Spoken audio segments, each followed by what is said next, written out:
right, everyone. So let's start putting this thing back together. I am lucky that just so happens I had an extra plate laying around. So I'm going to go ahead and put this plate on. So guys, my plan is to let me see if I can get my phone to stand here. That'd be kind of neat. My plan is to put a new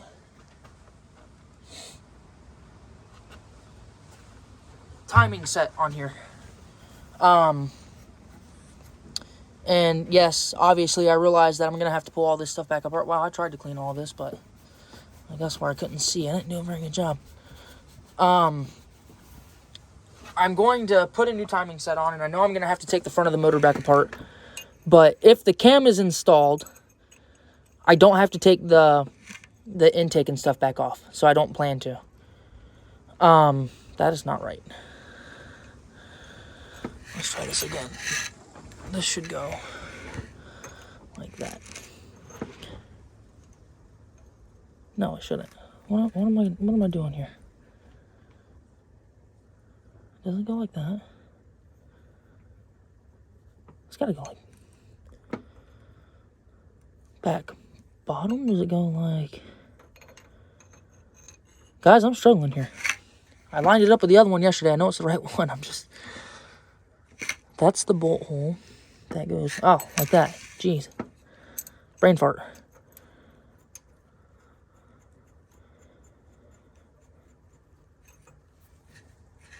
So, my plan is I'm going to replace the timing set with a brand new timing set. And I'm going to use a billet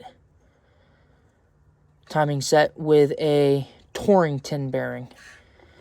And the reason that's what I've decided to do, that is because from the research that I've done online, you can see where the timing set hit here. That's wild. The research that I've done online, what causes this to happen is a material incompatibility. So when you use a billet timing set, which I'm not, but when you use a billet timing set, this gear is harder than your plate unless you replace this with a steel hardened plate. This is a cast iron plate. So steel is harder than cast iron, and the steel will eat the plate. Well, this is cast iron. This is cast iron. They should be compatible, and they're not. And I'm not sure why it's happening.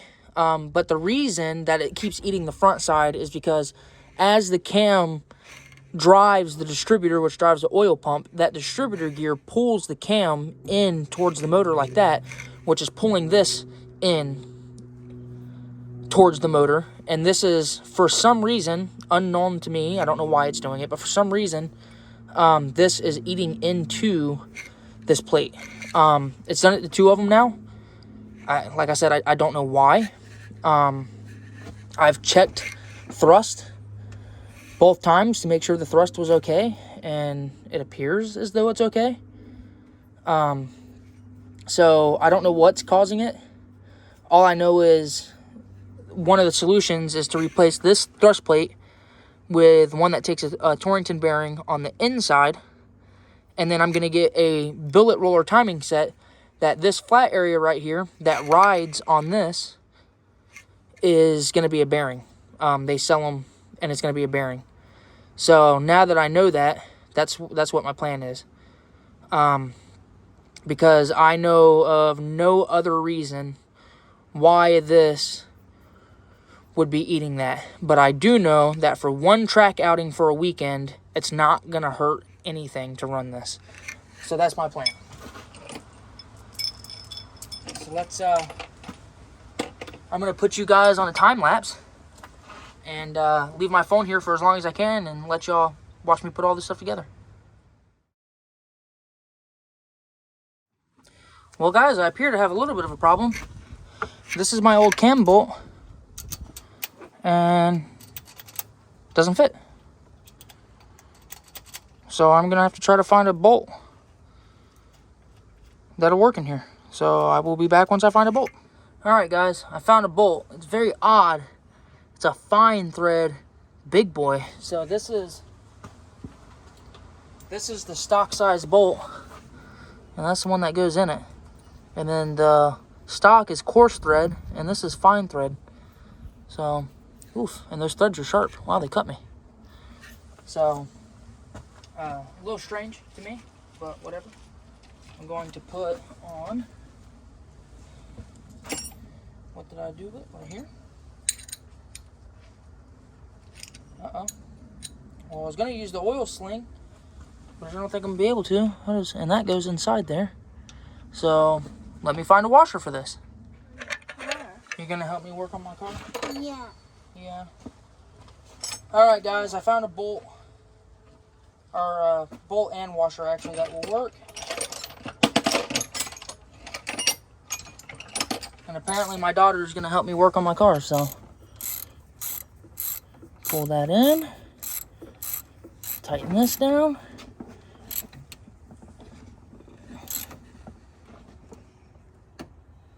Turning the motor over. It should be more than tight. Dot to dot. And guys, when I get a new timing set, I'm gonna get yep, there's play, as there should be. I'm going to get a degreeable timing set and degree this cam in. I degreed the last custom cam with this timing set, and it came out perfect. So I'm not going to degree this one at this point, assuming that it's probably okay. And when I put the new timing components in, I will degree it then. So I'm going to put you guys back on a time lapse and continue what I was doing.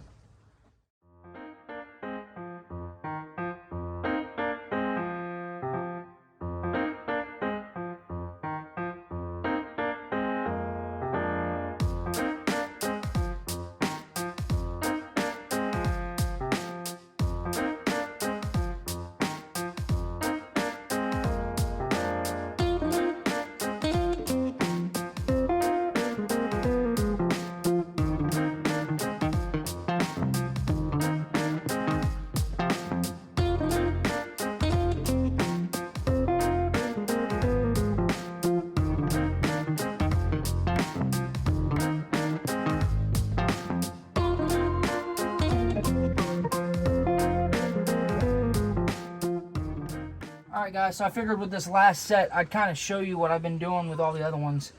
So to set hydraulic lifters, or well, really actually to set any lifter at that matter, what you do is you look, so on this side, this is the exhaust, and this is the intake.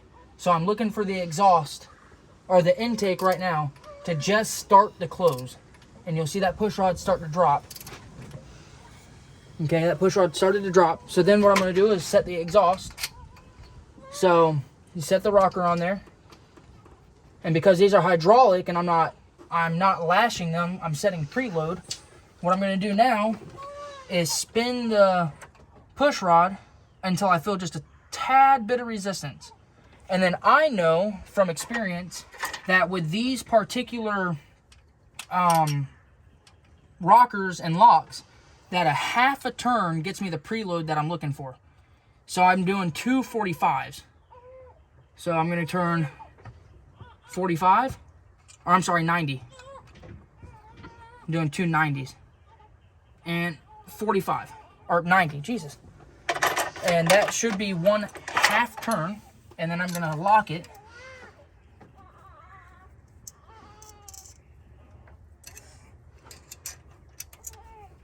So lock it down.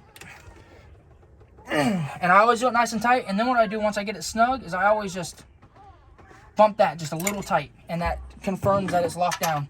Now, to set the intake, I need the intake to go all the way back down.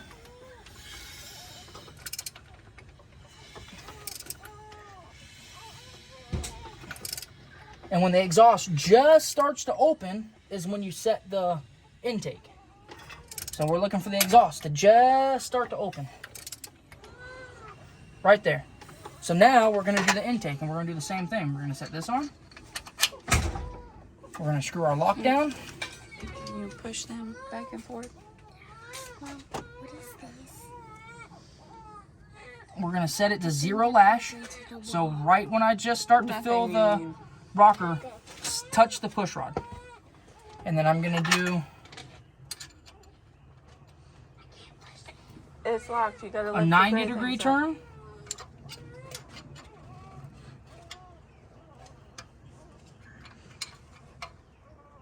And another 90-degree turn. That's my half turn total, which sets my preload where it needs to be. And I'm going to lock it down. Same thing. Lock it down and then give that just a little bump, and that make sure, double check, make sure the lock's tight. Now I'm going to turn the motor over. I've already spun the motor over by hand. I know I don't have any valve clearance issues. So now I'm going to turn the motor over until I see oil coming out of the push rods, and that pumps the oil system up and pumps the lifters up.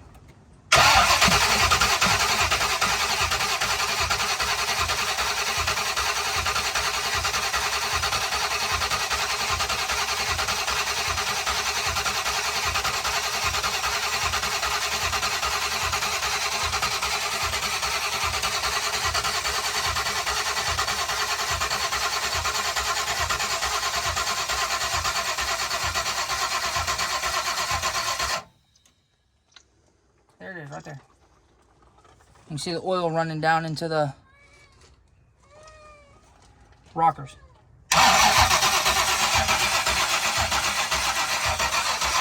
can also hear my battery going dead, but there it is. So the oil system's pumped up. I know the lifters have oil in them. The cam's fully lubricated now, and you've probably seen in the time lapse that I put assembly lube on all the lifters. The cam's got oil on it now, and all the rockers have oil up to them. So we will continue the time lapse.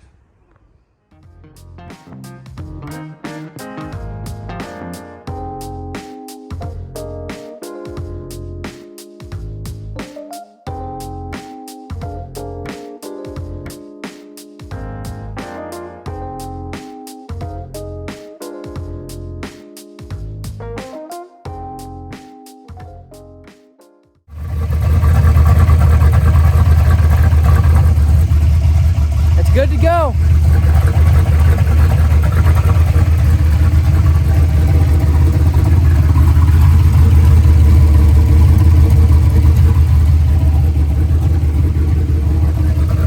Sounds like a stock cam. That is just absolutely amazing.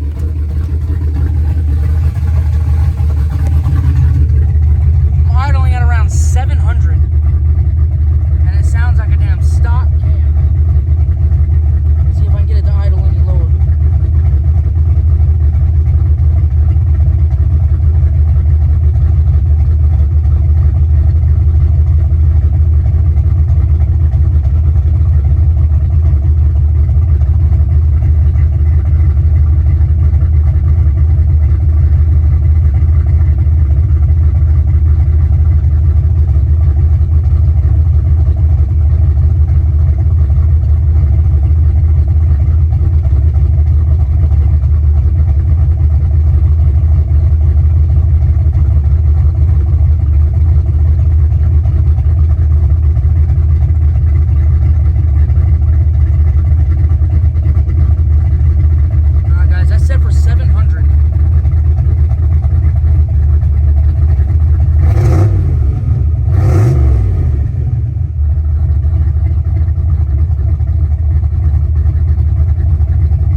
Well, that's it, guys. It's ready to go to the track. I'm pretty excited.